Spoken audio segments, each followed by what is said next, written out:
Hello, and welcome to the 92nd Street Y New York series, The State of New York, where we give you a chance to get to know the people making the decisions about New York's future. We want this series to serve as a platform for fostering meaningful dialogue and to introduce you to the decision makers who are creating New York's future, giving you the opportunity to learn more about what makes our city tick and the pressing issues that shape our lives. I'm Seth Pinsky, CEO of 92NY, and today we're addressing a question many across the city have been asking. What happened to congestion pricing? To discuss this, I'm joined by Tom Wright of the Regional Plan Association, the nation's oldest independent metropolitan research, planning, and advocacy organization. Stay tuned after our conversation for a discussion with distinguished journalists and New York City experts Nicole Gelinas, Errol Lewis, and Bridget Bergen, who will lend their perspectives on the topics covered in the interview. Thanks to each and every one of you for joining us today. So let's get started. Tom, welcome to State of New York. Thanks for having me. So, and I should just disclose before we jump into questions that I am actually on the board and have been for a number of years of the RPA, but that will not in any way impact the questions I'm going to ask. So Tom, I have a little game that I play with my kids when we drive around the city where we pass stanchions that are in several locations around the city, and I ask them what are those stanchions for, and of course they're for the congestion pricing program. And the congestion pricing program, which was supposed to go into effect in June of this year, is a program that's meant to discourage driving by tolling people who are entering certain central areas of Manhattan, and in the process is supposed to also generate revenue for mass transit. I know for many years you personally and also the RPA have been strongly supportive of congestion pricing. Maybe just as a starting point, can you tell our viewers a little bit about what congestion pricing is and why it is that you've felt for so long that it's the right policy for the region? Sure, I'd be happy to. Look, I first started working on congestion pricing in the mid-90s when at Regional Plan Association we were working on our third regional plan, and we made congestion pricing a centerpiece to all of the recommendations that we were promoting then. And then, as you know, in 2017 when we came out with our fourth regional plan, we doubled down on it yet again to push it. Look, I would say in some ways congestion pricing is about as close to perfect public policy as I think you can get. You've got two real challenges in New York City and the metropolitan region that we've got to deal with. One of them is the crushing traffic congestion that we face. They're basically for 50 years, we haven't been able to increase the number of vehicles coming into New York City, into Manhattan, to a noticeable degree because the city streets are completely filled up. It's a classic case of the street space is a public good and it's a limited one, and we don't really charge for or monitor it in any real way.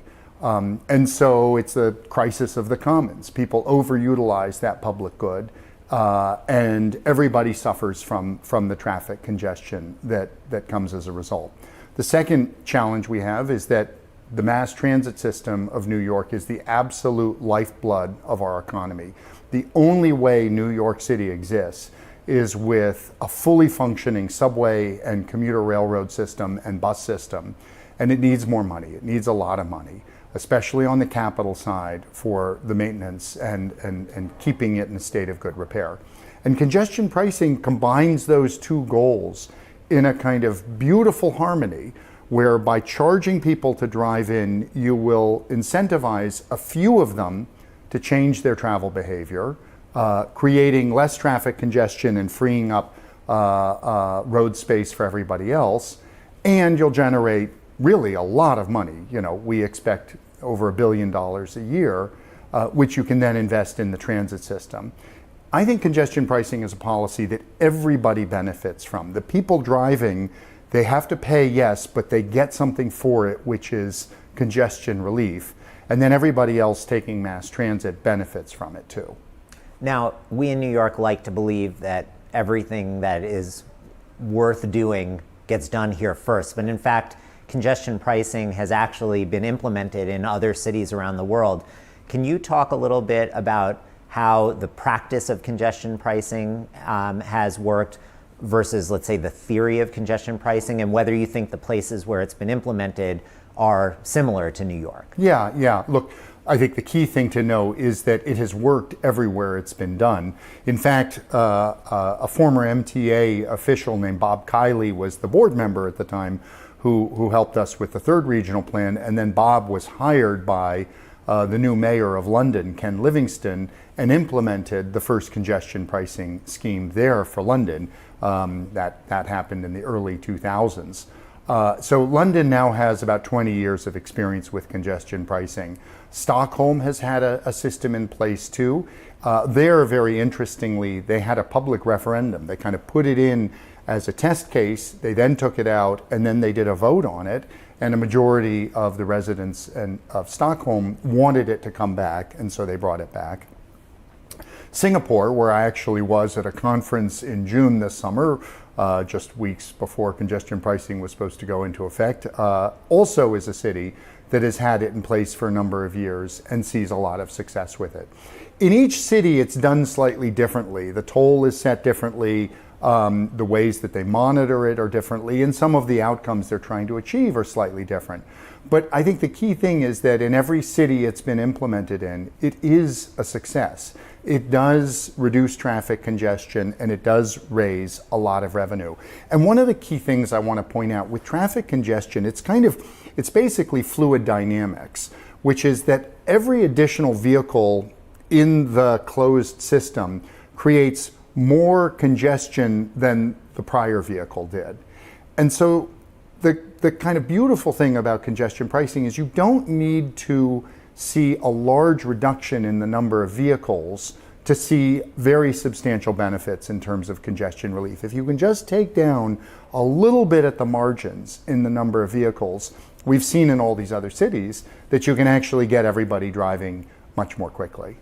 So we have a policy that in theory could do a lot of good things for New York, and in practice has worked in other cities around the world. The MTA invests $400 million to put all the infrastructure in place. We're ready to implement the policy at the end of June of this year, and early June, when you were in Singapore, the governor announces that she is going to put a pause on the implementation of congestion pricing. And the articles that were written subsequently talk about the fact that the governor was worried about the fact that in New York, workers hadn't returned post-COVID, and that by adding additional costs to doing business in the city, you might discourage workers from coming back, or even send workers who have come back to their homes in the suburbs. There was talk about conversations that she had around diners with average commuters, and about how concerned they were about the cost of congestion pricing. And then there were also discussions that perhaps she was concerned about the political impact in the commuter basin of the city of introducing a new toll, and how that might impact the House races going on at the national level. So the governor puts a pause on congestion pricing. Now, we can all agree that New York is already a very expensive place in which to live, to work, to do business. Is it possible that the governor actually had a point that this might not be the right time to implement congestion pricing? So first off, I'll say I don't know exactly why the governor made the choice that she made. I wish I'd been in a diner or had a chance to talk to her about it. It was done. It was a pretty big surprise to all of us when she made this decision. And she has called it a pause and talked about potentially making some changes to it and bringing it back. And I hope I can take her at her word on that, because I don't think that there are any other options for funding the MTA capital plan, which I'm sure we'll talk about in a few minutes, that work as well, that can generate as much revenue and share, frankly, the pain in terms of the cost, as well as congestion pricing can. Look, I think that the governor had concerns about the way it was going to be rolled out. And what I wish is that she had thought through I think she had options at her disposal for perhaps phasing it in and making other tweaks to the plan. that I think would have been a better way for her to go about making this kind of a change. I think that certainly would have been a wise thing to do. She's now faced with some really tough choices. She's going to have to. There's this $15 billion hole in the MTA capital plan that's finishing up, even as we need to come up with revenue for the next capital plan. So I hope that she kind of takes a look at it and tries to figure out how she could tweak the system to make it something that she feels more comfortable with. And I want to come back in a few minutes to your thoughts about how she might tweak the system and still maintain at least some of the benefits that you described earlier on. But I do think it would be helpful for our viewers for them to understand better what the revenue from congestion pricing was intended to pay for. And as I understand it, the toll was set at a level so that it would raise about $1 billion a year, and the idea was to borrow against that $1 billion a year in revenue so that the MTA would have about $15 billion that could be put into its capital plan. Can you talk a little bit more about exactly how much was meant to be raised and how that money was to be spent? Yeah, that's approximately right. It was a little bit more than $1 billion net, the expenses that were anticipated about that. And then the thinking was that that would go to pay debt service for about $15 billion out of the $50 billion MTA 5-year capital plan that we're now towards the end of.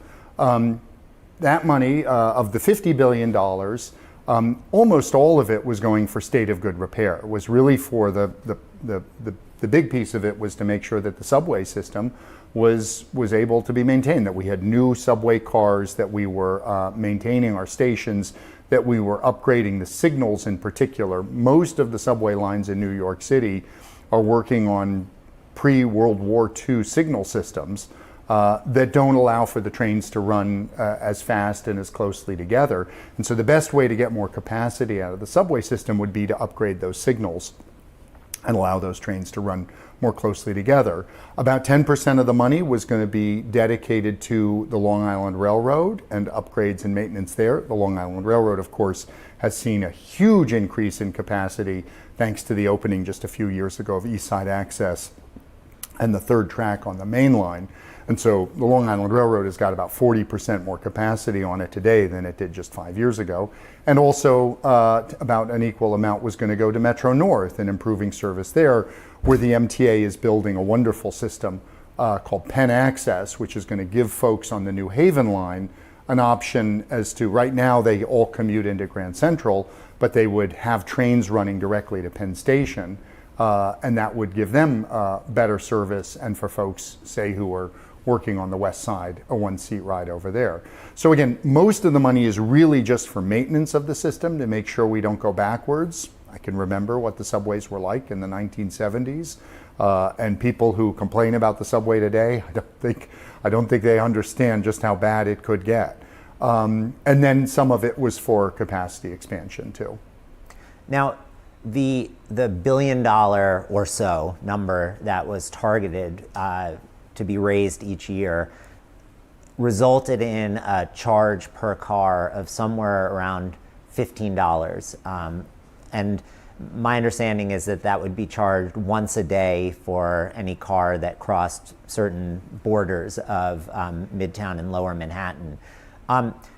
Do you think, in retrospect, now looking at how all this is played out and how deeply unpopular, at least the polls indicated, that congestion pricing was at the time that the governor decided to pause it, do you think it was a mistake to set the $1 billion target? Do you think the $15 was too high a number?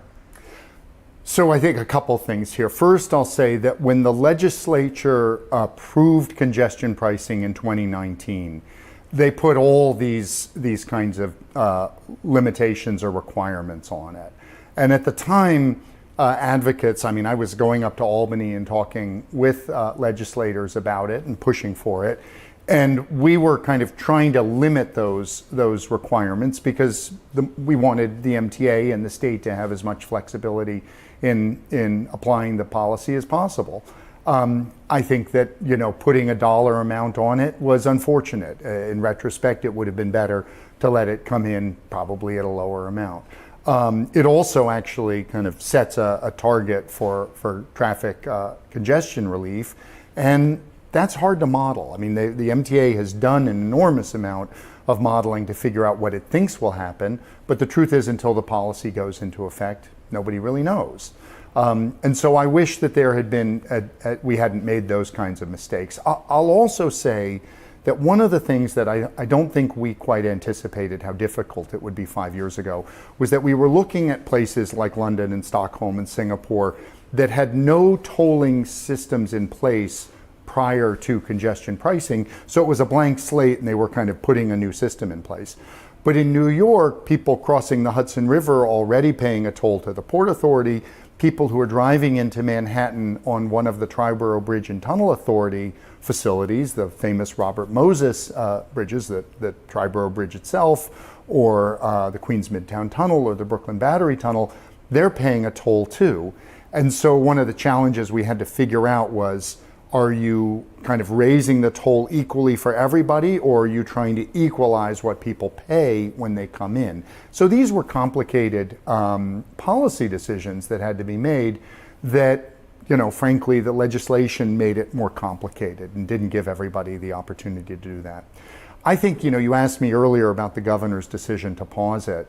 I think it would have made it, I think it does make sense even to kind of phase it in to try and make sure that there aren't unintended consequences, to see whether or not the revenue projections are on target or whether it's generating more or less money than was anticipated.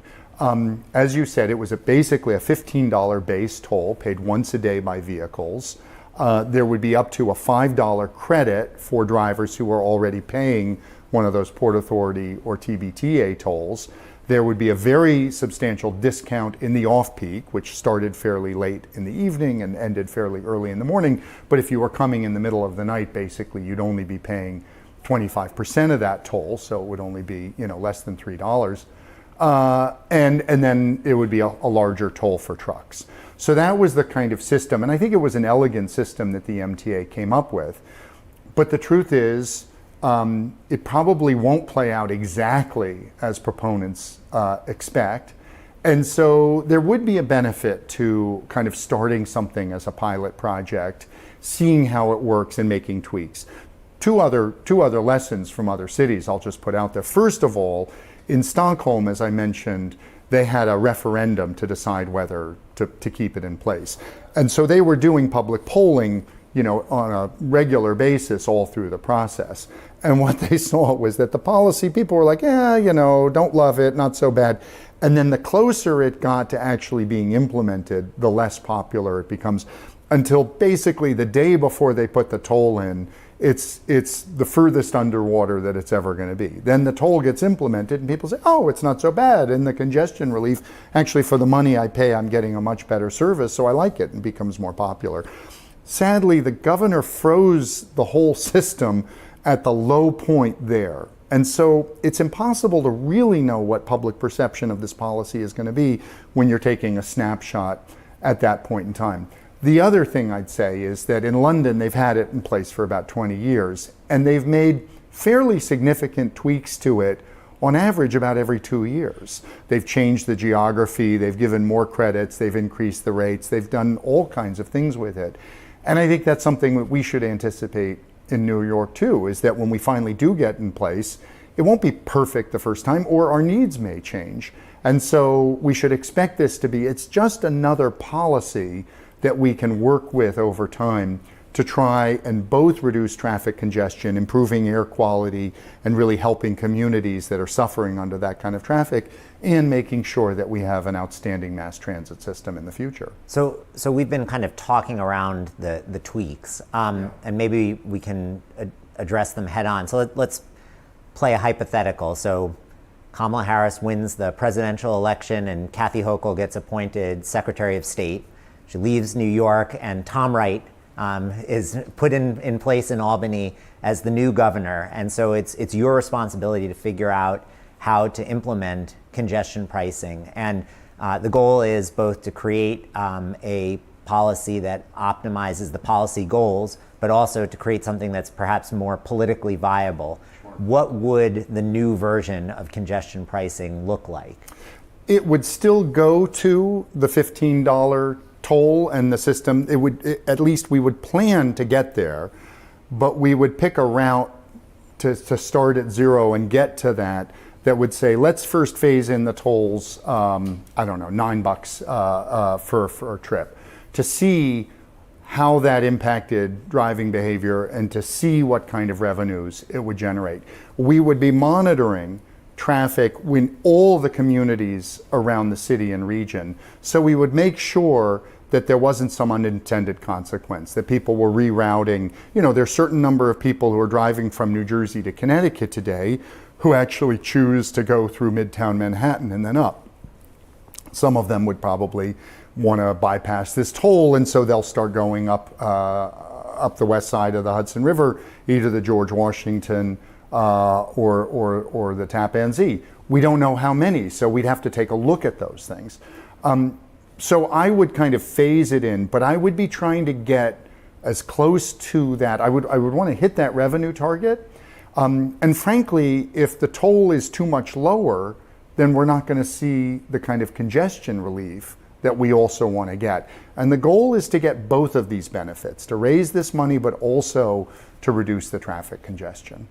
And one of the things that I found interesting is in talking to members of our community about congestion pricing in preparation for this conversation, people were really surprised to learn that if congestion pricing had gone into effect at $15 a car, that basically all of that money was spoken for. Yeah. And that would fund the current MTA capital plan, and that there'd be no money available from congestion pricing to fund anything else other than what's already been planned. And what several people said was, I don't believe, therefore, that $15 is really the end point. I think that's just the floor for what the tolls are going to be. And like everything else in New York, it's going to be $25 or $30 a car before you blink. How do you think that we can give New Yorkers confidence that this isn't going to be just another form of trying to squeeze blood from a stone and generate significant amounts of revenue on the backs of working class New Yorkers? Yeah. Look, and I think we all have to be forthright about those concerns and that cynicism. And as you and I have talked about in the past, what that really ties into is the fact that it costs so much to do things here, and that the money doesn't go further is very, very frustrating. And even before you ask, I'll jump in and say, look, at RPA, we've done analysis of the Second Avenue Subway Phase 1 and the East Side Access, Long Island Railroad to Grand Central connection, and the number 7 extension out to Hudson Yards. And at RPA, we looked at each of those projects in real detail to say, why did they cost so much? Where was the money spent? And how could we have saved money and gotten more out of that funding? Because I think that over time, that's the key way to keep the costs down, is to figure out how to make the money go further. The sad result of that analysis is, first off, there's no silver bullet. There's no one thing that you can do that would suddenly bring New York's construction costs even in line kind of with the rest of America, let alone the rest of the world, which does these projects for dramatically less. The flip of that is that there's a lot of things you can do that all would benefit. I don't think New Yorkers, I don't think many of your viewers know this, but New York has kind of unique laws around liability that are essentially a gift to trial lawyers. That it's called the scaffold law, and it drives up the cost of capital projects by hundreds of millions of dollars every single year, because it's unique in terms of liability and requiring much more expensive insurance. It should be reformed. It should have been reformed decades ago in Albany. But every time groups come together and try and make an argument about that, there are entrenched interests that are benefiting from the current situation, and so they refuse to make those changes. So there are kind of a couple of things like that ought to happen. There's also the challenge that New York's infrastructure is just larger and more expensive than others around the world. I was in London 2 weeks ago, And when you kind of walk into one of their tube stations, you just see, their trains are smaller, they're shorter, they're just not moving as many people per train. And what they do is they run the trains much more frequently to make up that capacity. But when Second Avenue subway gets compared to other subways around the world, often they're not really comparing apples to apples, because Second Avenue subway is also moving more people than most cities' entire transit networks all by itself. So we've got to figure out ways to bring the costs of these projects down so that we don't always have that upward pressure on the prices. The only thing I would say is that the $15 charge that was going to be put out there, I think that was going to very generously fund the MTA. And when you create a revenue stream like that, even when you're bonding against it, there are opportunities to kind of retire debt and see ways so that you can some of that funding can come in later. New Jersey funds its capital programs through a transportation trust fund paid for with gas taxes, which are similarly bonded out. And they've figured out creative ways to make sure that now the gas tax has increased over time too, but not dramatically faster than inflation or anything else. And so there are opportunities to make sure that a revenue source like that is a really valuable one over time. But I guess the final thing I'll say is, after we do congestion pricing, we're going to need to start talking about how to fund the next MTA capital plan, and it's going to need a new revenue source too, and it won't be congestion pricing, so we're going to have to get creative again. Well, and I guess I do want to spend just a couple minutes more on this question of cost, because we had a $40 billion 5-year plan that's just about to end, that now has a $15 billion hole in it, at least for now. There's a $70 billion new 5-year plan that's just been announced. There's $16 to $17 billion to increase rail capacity under the Hudson River. There's $10 billion to rebuild the Port Authority bus terminal. I mean, at a certain point, there just aren't new sources of revenue. So it seems to me like we really do need to focus on costs. And I'm wondering why it is that you think that the average New Yorker and our leaders are not more focused on this issue. I mean, just to say one thing about it, my understanding is that the cost of the Second Avenue subway was about 6 to 7 times what it costs per mile to build subways in Paris and I think Berlin. That's about right. And what that means is not just that we overspent on the Second Avenue subway, it means that instead of getting the entirety of the Second Avenue subway for the money that we spent, which would have run from the Battery to 125th Street, we got 3 stations. And there is an enormous opportunity cost to that, the additional cost of building in the city. Why do you think that people aren't more outraged about this? Seth, I don't know if I can really answer that. I mean, I share your concern about it. We have tried to sound the alarm. We've talked about this. I think to some degree it's a complex issue, and people want kind of simple issues and simple solutions.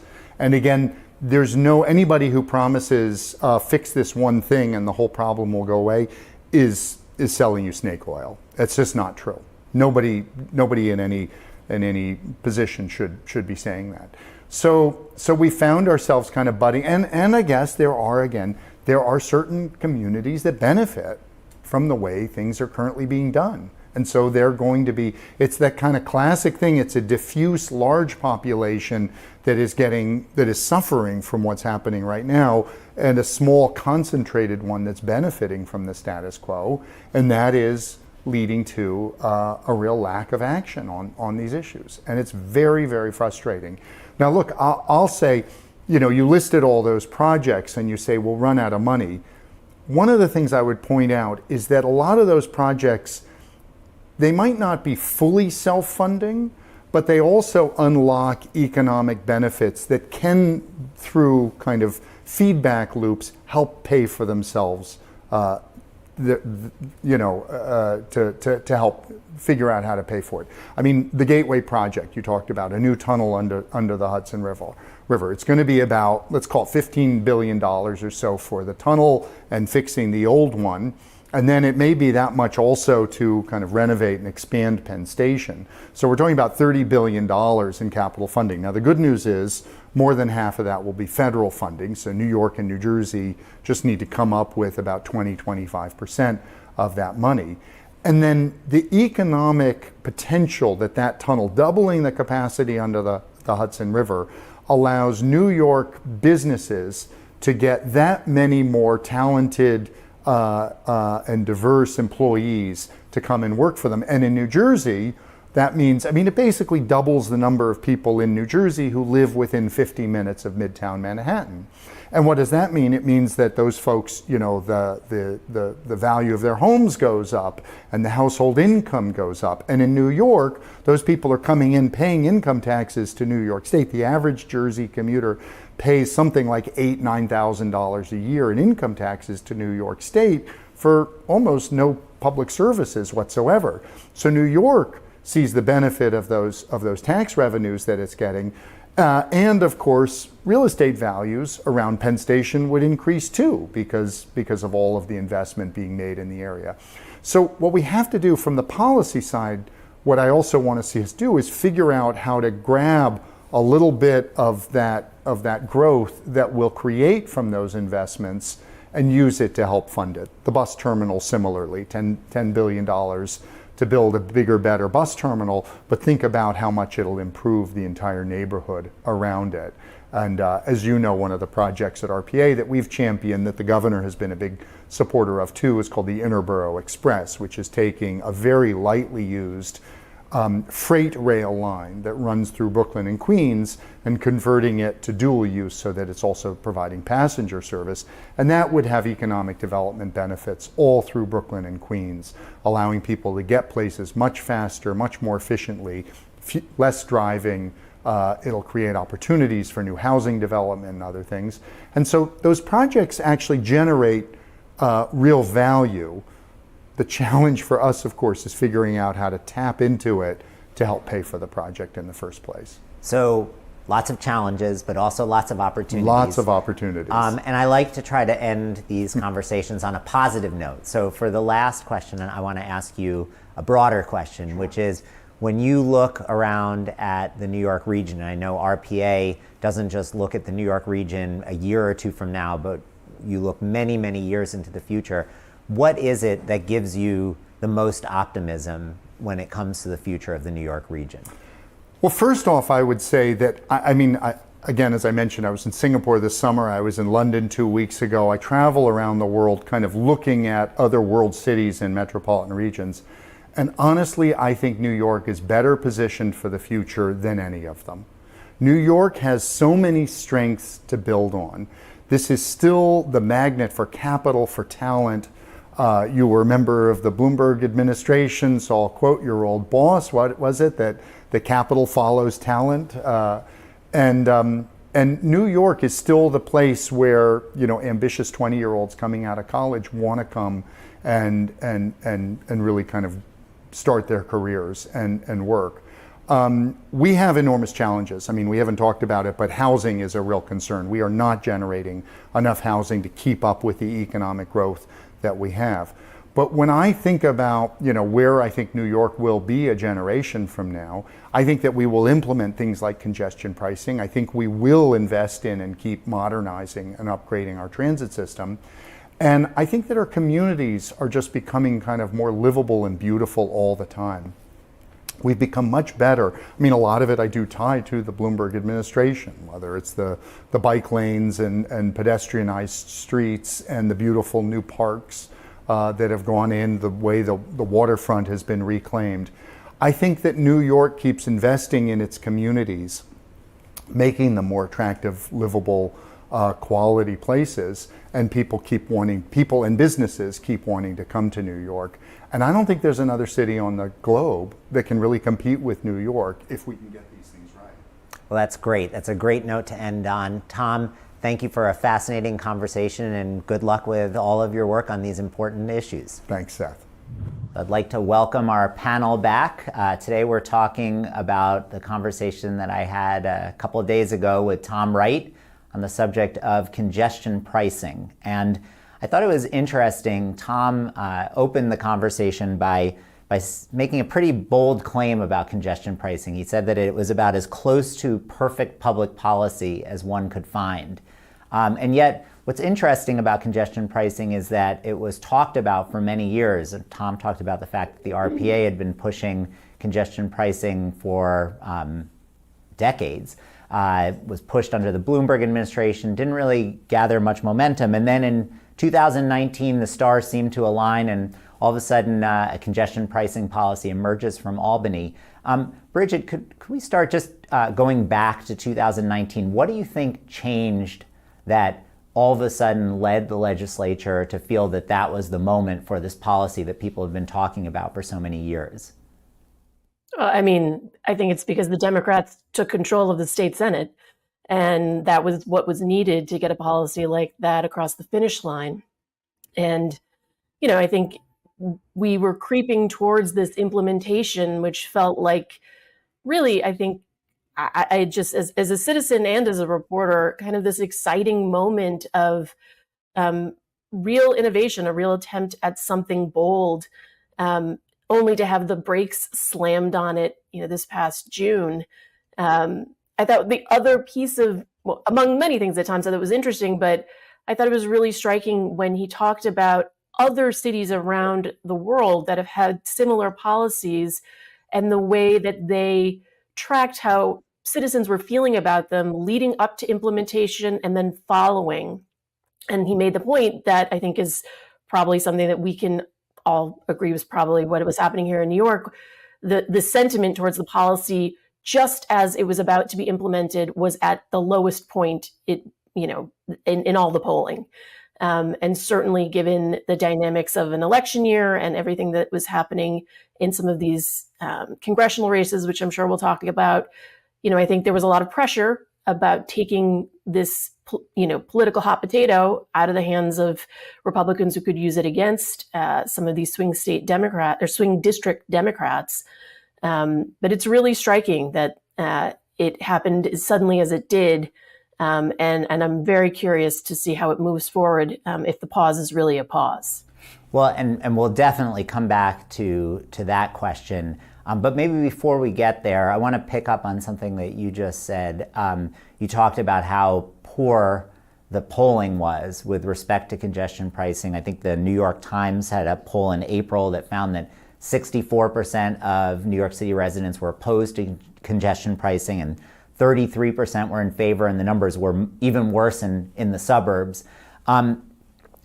Errol, I'm curious from your perspective, why do you think this policy, which again, Tom described as about the most perfect public policy that one could imagine, why was this perfect public policy polling so poorly in June when the governor made her decision? Well, Seth, the thing about policy is it's an abstraction, whereas politics is fought out in the real world. And in this case, policy and politics were on a collision course. The suburban voters told their policymakers, their local representatives, that they hated the idea, that they didn't want to pay 15 cents, let alone $15 more, that they were already feeling squeezed for a lot of different reasons, including the high cost of living, and that they thought it amounted to a tax. There's a cultural overlay on that as well, sort of a deeper politics, where suburbanites often feel like they have to pay to get into the magic kingdom called New York City, and that they resent that for a lot of different reasons. And so the governor sized up the politics. Her reelection in 2026 really critically depends on having some support from the Mid-Hudson Valley and from Long Island and from Westchester and so forth. And she looked at the situation and decided this was just not going to work for her, that the politics were not going to work for her this season, and more importantly, 2 years from now. And that's pretty much why she paused it. I mean, we can get into how and when it's going to get implemented, which I think it will at some point. But the beautiful balance of the policy, the much needed funding for the transit system are all secondary, if not tertiary, concerns for hard-pressed suburbanites who just don't want to keep paying and paying and paying for their daily commute. And you kind of jumped ahead to the next question I want to ask, but I'll ask it again of Nicole. I'm curious to hear what she thinks. So the governor, when she put a pause on the policy in June, actually put forward some policy reasons for doing so. She talked about the fact that people weren't coming back to the office in Manhattan, and do we really want to impose, as you said, Errol, a tax on those workers who are already reluctant to come back and potentially reverse the progress that we're making. She talked about the conversations that she was having with people in diners around the state, and how people were talking about how put upon they already are with the cost of living in the New York area. But there was also speculation that it was a much less of a policy decision and much more of a political decision that was behind the decision to pause the congestion pricing implementation. Nicole, from your perspective, what do you think was going through the governor's mind when she made the decision to pause the policy? Well, yeah, thanks, Seth. I think congestion pricing may be something whose time has come and gone. I mean, this was innovative 20 years ago when London did it, to have a cordon toll and charge vehicles once for coming into that cordon. The technology is out of date, and the way that New York is going about it has made a few demerits to the plan that might otherwise be overlooked become unoverlookable. You can start with the economic environment that we're doing this in. This is not 2019 anymore. I don't think any city has done congestion pricing at a time when the people coming to the central business district that you are charging to enter is down significant numbers over the past 5 years. I think the other problem is the 24-hour-a-day toll. You know, this goes to some of what you and Tom spoke about, that is the purpose of this to raise revenue, or is the purpose to reduce congestion? You know, the simplistic answer is both. It actually doesn't work with a hard revenue target. If you have to raise $1 billion for the MTA for this annually, you know, no matter what's happening in the real world, you are killing the program to start with. No other city, you know, all our congestion pricing advocates, they love to say London does it, Stockholm does it, Singapore does it. None of these cities have a 24-hour toll. In London, it's a 6 a.m. to 6 p.m. toll. They actually got rid of the nighttime toll because they wanted to rebuild their nightlife after COVID. And that's because it's not a program to raise revenue. It raises about $400 million a year in London, for example. With the 24-hour toll, there's no safety valve. If you are coming to work in the city, maybe you might drive to work at 5 a.m. to avoid the toll. You would still be paying the $5 toll in this case. You know, like we were thinking, if we had to take a cab home from Lincoln Center and we're entering the congestion zone at midnight when there's no congestion, we would be paying this toll. So this makes it more of a tax, and it makes it unlike any other congestion pricing program in the world. And I'll just say one more thing. With what changed in 2019, it wasn't just the turnover to the Democratic legislature, but that Governor Cuomo put it into state budget. So the legislators have never voted on this as a standalone program. If you have a program that the vast majority of the public, including the public in New York City, opposes, a program that is something New Yorkers haven't encountered before, you need clear political support for it. And individual lawmakers have never gone on the record saying, we support this. We support a congestion pricing toll 24 hours a day at this price. Just starting it over with a standalone vote on, if you want people to pay for this, put yourself on record as supporting it, vote up or down as a standalone congestion pricing program, would be a good start. If they're not willing to do that, if they won't back their own program, it's hard to see how they're going to get other people to support it.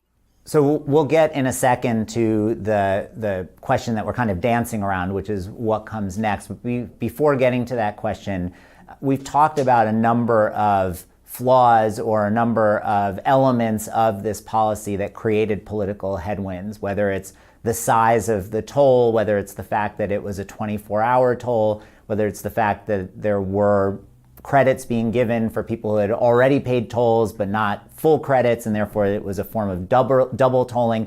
When you look at the policy, do you think that there is something specific that if it had been changed would have made it less unpopular, or do you think it's just the combination of the policy in general that led to the strong negative polling that existed when it came to this policy? I do think it's a combination of those factors, but if you had to rank them, I think that $15 charge is pretty high on the list. I think that feels like real money out of your pocket to, commute every day on top of what may already be money that you're already paying to cross one of those bridges or tunnels or to park your car. And, building on what Errol was talking about, for some of those commuters who are in the surrounding suburbs, it just feels like a pile on. I think that, Tom proposed some ways that, policymakers were thinking about how you could adjust the policy. And had the policy actually been implemented, maybe they could have done more of a phase-in or made some adjustments to determine whether or not it was actually having the desired impact. Were they reducing the congestion and, achieving the revenue, if that is in fact possible? And do they need to make changes? Do they need to adjust it more at different times of day? Hopefully, if the conversation has not died entirely, those will be things that people will be considering. That $9 fee that he proposed, I think, maybe it's as simple as it not being over $10 feels a little bit more digestible than the $15. But I do think it had real sticker shock for commuters, and that was part of why people reacted so strongly. I also think because we're in such a volatile election year, the issue was seized upon by so many of these candidates who just have, some of the most competitive congressional races in the country happen to be in districts surrounding New York City. And some of those candidates, we're happy to be railing against the issue and to try to make it an issue in this campaign. And then even when Governor Hochul tried to take it off the table, wanted to then claim credit for forcing her to take it off the table. Mike Lawler up in the 17th congressional district, which is Rockland, up to Dutchess, was happy to put out an ad saying that he forced the governor to take this issue off the table. And so it is such a political football right now. And I think the timing of the decision really, it didn't help anything. I don't think it removed it in the way perhaps she had hoped it would. And it, if you look at her poll numbers, it certainly hasn't helped her. So let's build on that. Errol, do you think, given everything that has been said so far, do you think that this policy is in fact salvageable? Tom, as Bridget mentioned, proposed a variation on the theme where the toll was brought down, although he said that he would say up front that the goal is eventually to get it to $15. He talked about using a $9 toll to test the concept and to make tweaks to various elements. Do you think that at this point, if we were to get past this election and the policy were to be reintroduced with changes like that would be enough? And if not, what else do you think would need to change? Yeah, not only do I think it will be attempted in some way, shape, or form, I can give you what I expect to be the time frame, Seth. It really was politically driven to a great extent. I've talked a lot with the governor's people. They're not going to re-examine this until after November. So November is almost here. After November 5th, they're going to be looking to implement some version of it. And I think it will be at a lower price.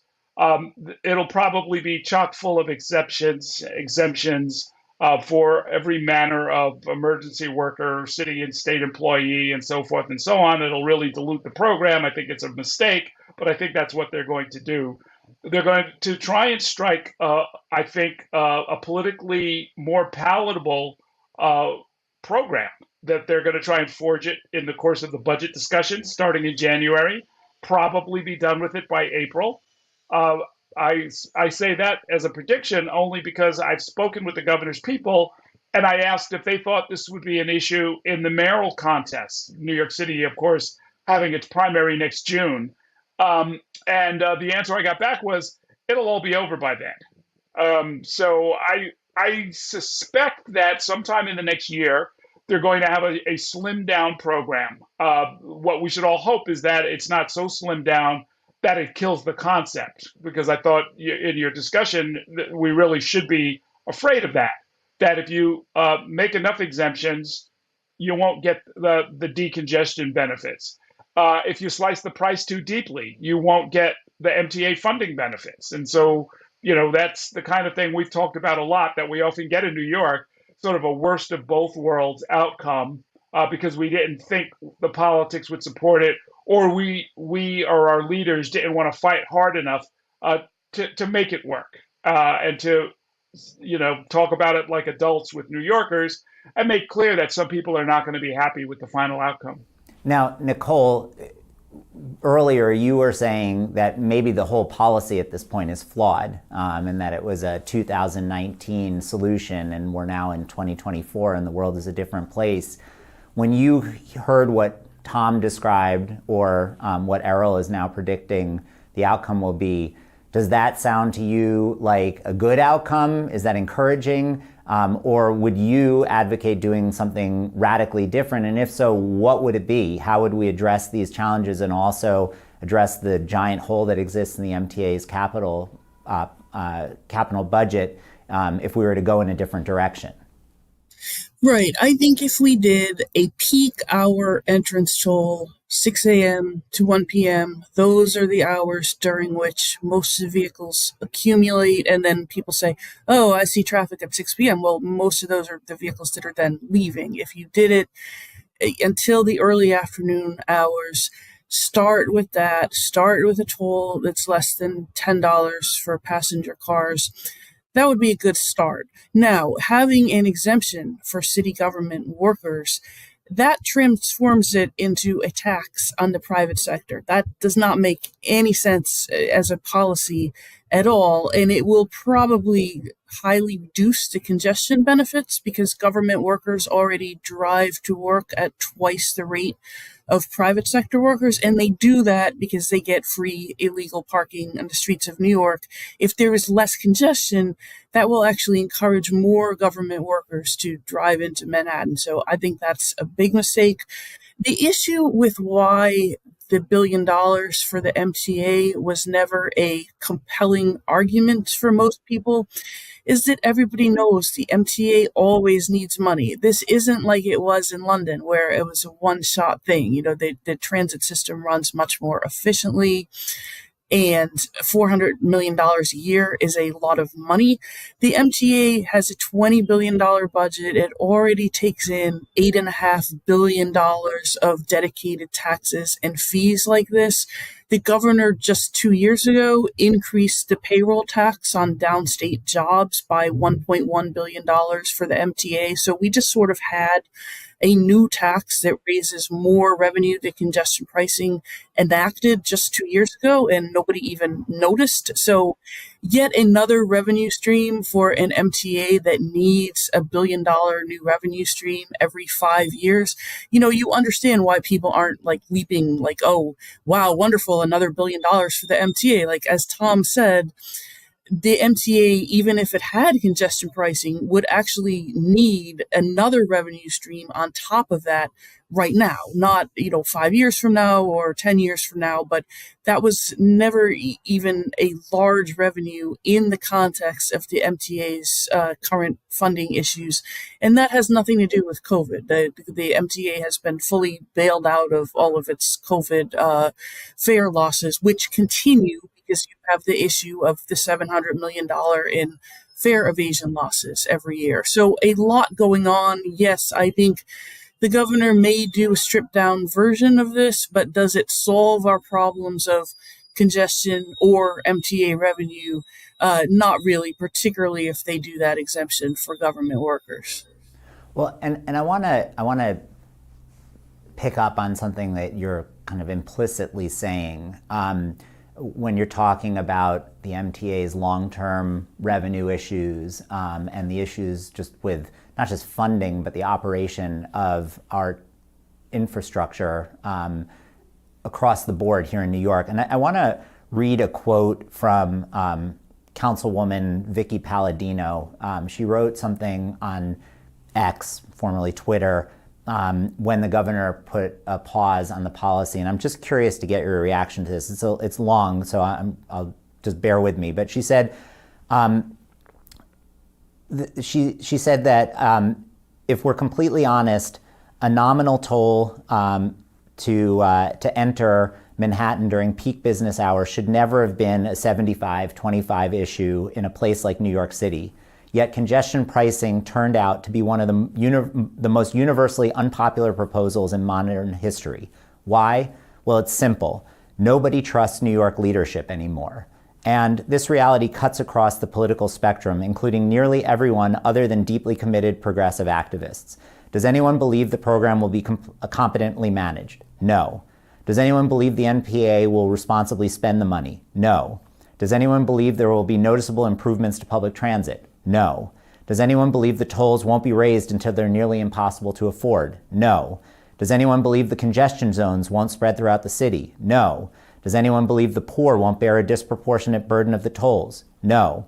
Does anyone believe it won't have a negative economic impact on the city? No. Does anyone believe the activists driving this plan are listening to any of these concerns? No.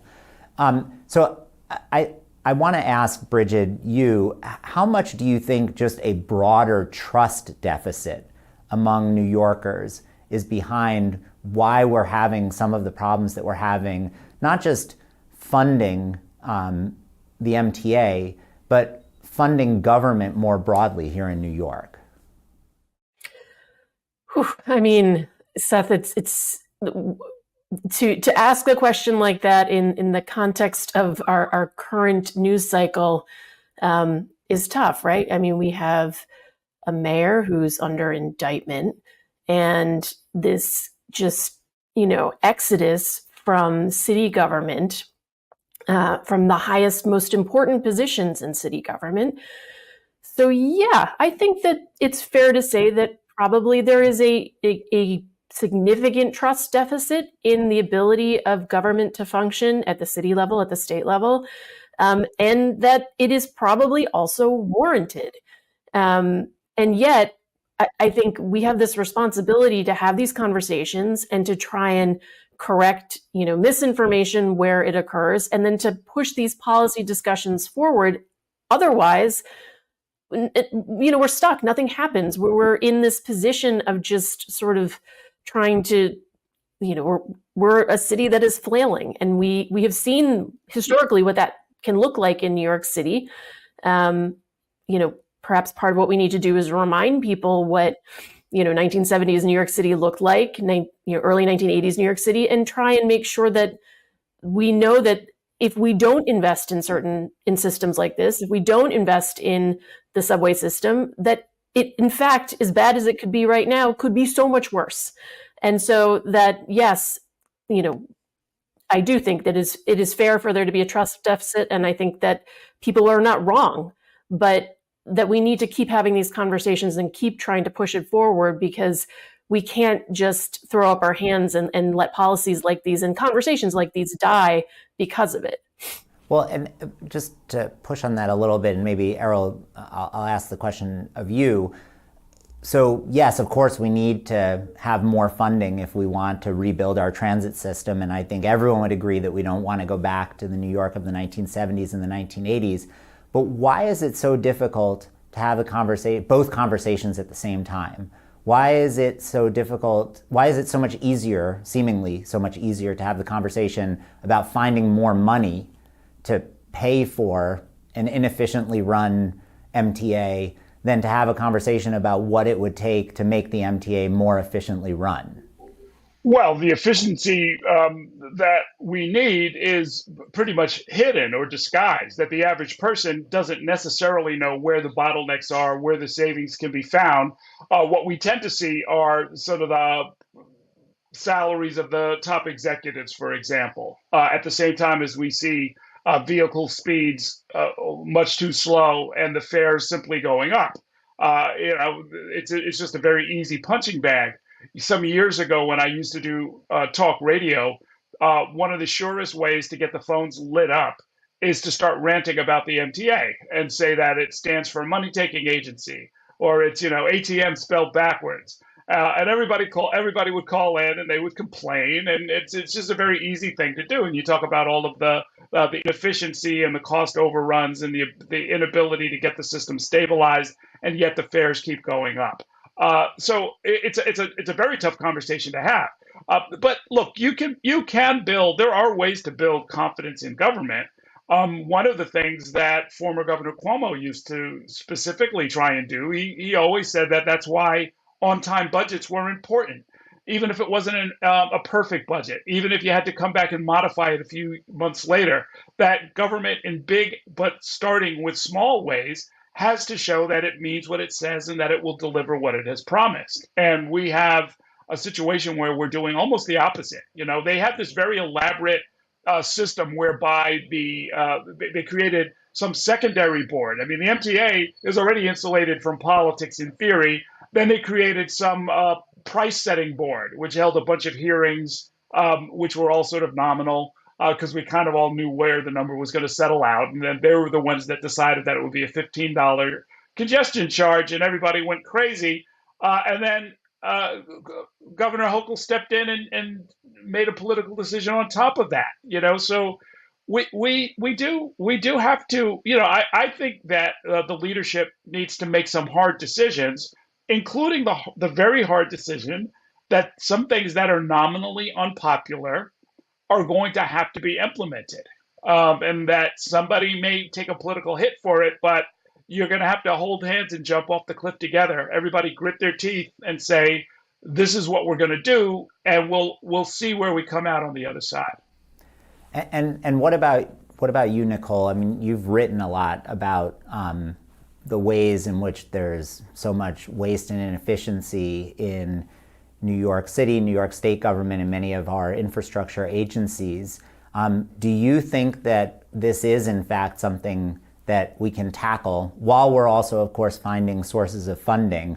Or do you think that this is, at this point, just not something that the average voter, as Errol was saying, either understands or would have the patience to actually have to work with our elected officials to try to address? I think an easy area would be go after the overtime abuse at the Long Island Railroad. And then you have people making hundreds of thousands of dollars in overtime through work rule manipulation. No governor has wanted to go after that. It's a lot of money, and it would be a sign that you are serious about addressing some of these issues.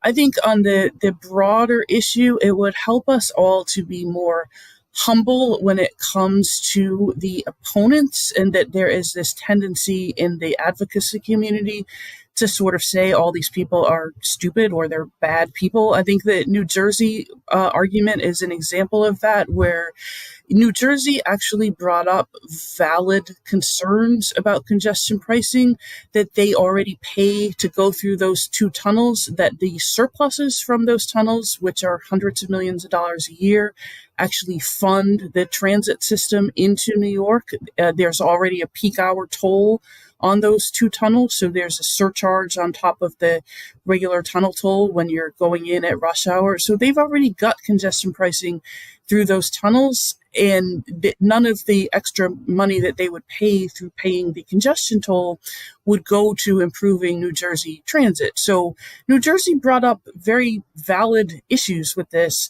and the answer on the part of the MTA, on the part of the transit advocate, was just like, oh, they're just from New Jersey, they're stupid, we're just going to make fun of them. Like, that obviously didn't work, and it wasn't good policy or politics. So sort of like, don't do that is a good place to start with.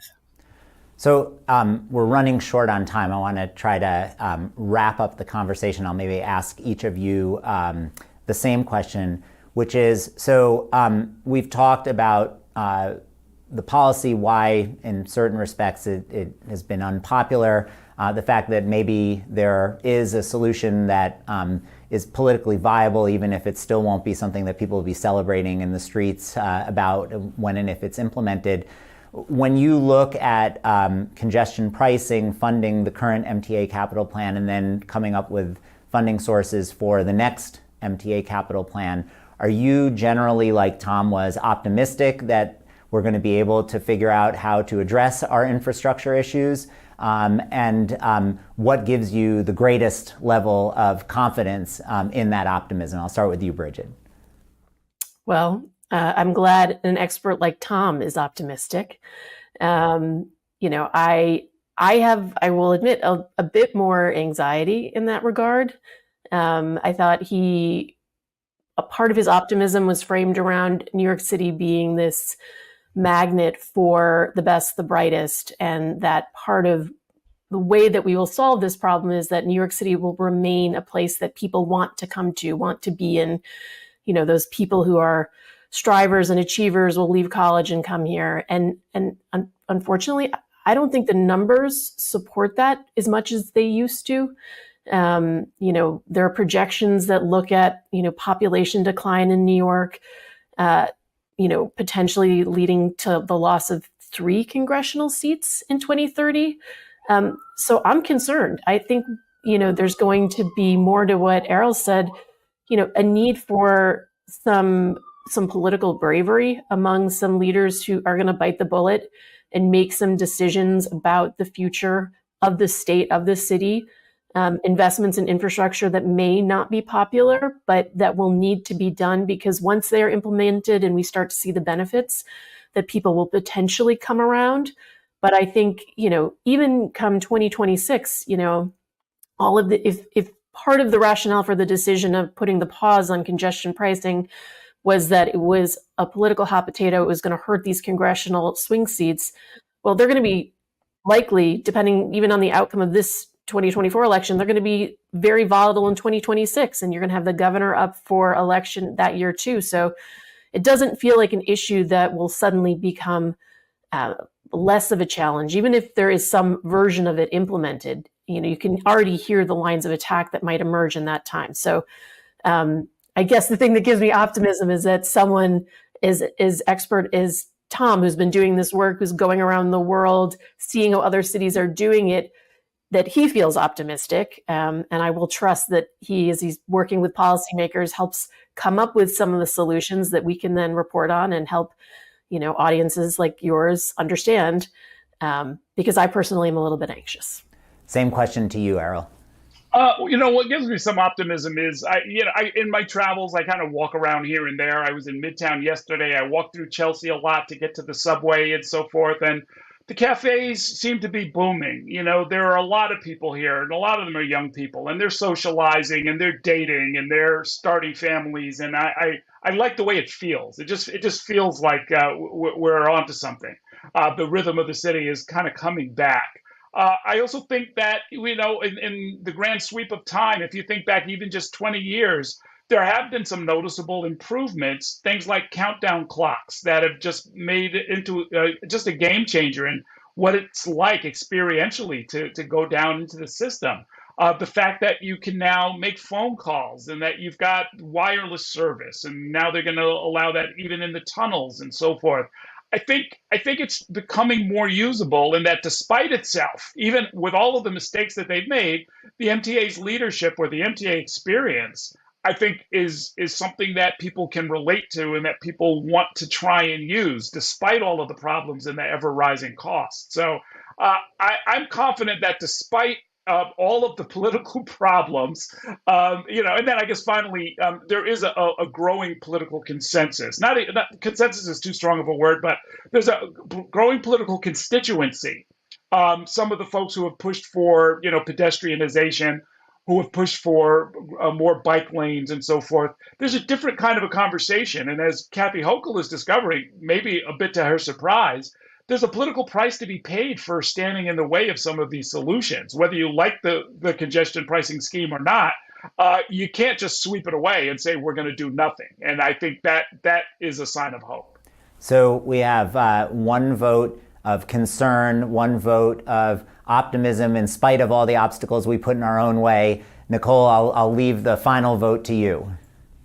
I would say I'm optimistically concerned or concernedly optimistic. I think no matter who wins the presidential election, I think a word of neutral warning to New York's elected officials that we're going to have to learn to do a lot more of this stuff on our own. I don't think we can depend as much on the federal government for transit funding or for extraordinary rescues during a crisis than we have.